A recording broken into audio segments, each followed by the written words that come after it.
talking about heart healthy diet, I would recommend people to eat homemade cooked food, which is less in spice, rather than going to departmental stores and buying convenience food which is ready to eat food.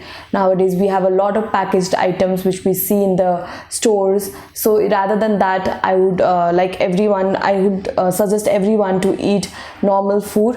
And for the foods, I would like to say there are some of the foods to be avoided and some of the foods to be taken. So first, talking about the foods to be avoided, number one is the alcohol. I would not suggest you to stop taking it or consuming it, but portion size matters a lot. Weekly 130 ml is okay, but if it's good, if you can avoid it, but if you can just decrease the portion, then it's well and good.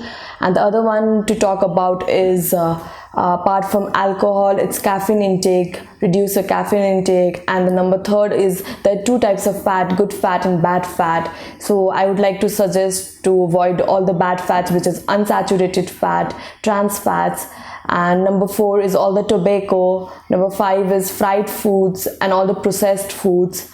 And foods to be taken in the topic foods to be taken, I would suggest you to eat a lot of green vegetables and fruits.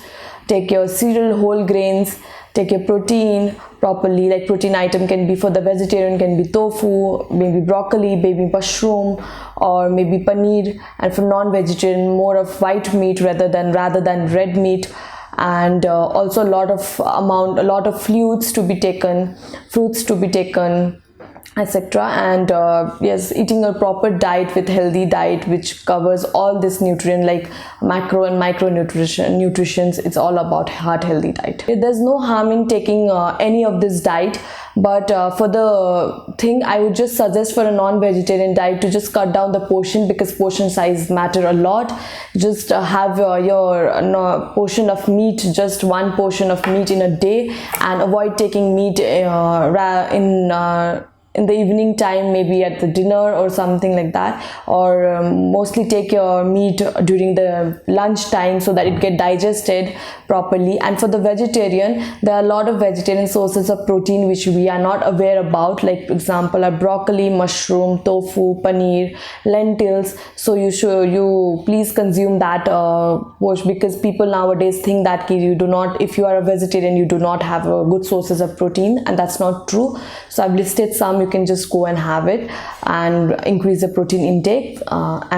Being vegetarian or non-vegetarian is just okay. You just not need to just be a particular thing. So what happens in red, I'll just brief on what red meat and white meat is. What happens in red meat, there are a lot of cholesterol present in the red meat, which when we take a red meat, it in excess amount, cholesterol is very harmful, because the cholesterol gets deposited in the arthritis, and it can lead to health defects and cardiovascular diseases. So I would suggest to take white meat because it has low cholesterol level, and the portion size, I would suggest to have like one serving of portion size, that to 3 to 4 pieces of and please do not fry it. Make it in a simple way and just have it like that. And 2 to 3 pieces in a day is all okay for a heart patient.